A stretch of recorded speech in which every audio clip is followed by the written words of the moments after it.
Hi all, today we'll learn about tr translate command.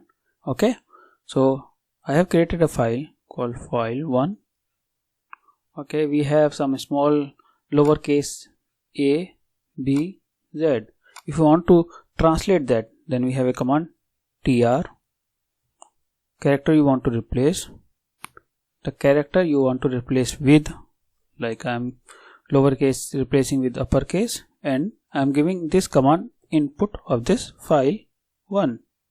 So I am giving file 1 as an input to this command. So what we will get, all the small a is turned to the uppercase a, or else you can replace with some other character like v. So it got replaced, but it's not overriding to a file. It's just displaying to you. Okay, if you want to like replace all a to z character with uppercase a to z, you can do this. So all the lowercase character will get replaced with the uppercase character, or you can define any value a to e and a to e. Only up to a, b, c, d, e will get replaced with the uppercase a, b, c, d, e. After this, all this will become like a lowercase. So but if you see, it's not going to reflect in a file 1. What we have is similar.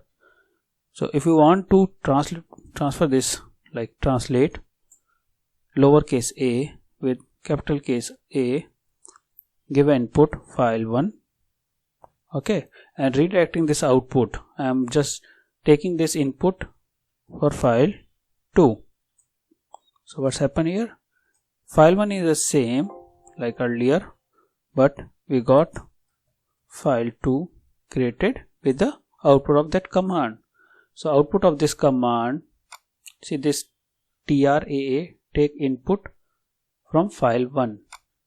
Okay, so file 1 give the input to a tr command, and the output of this file 1 and tr command will get executed in a file 2. So we get the content in a file 2.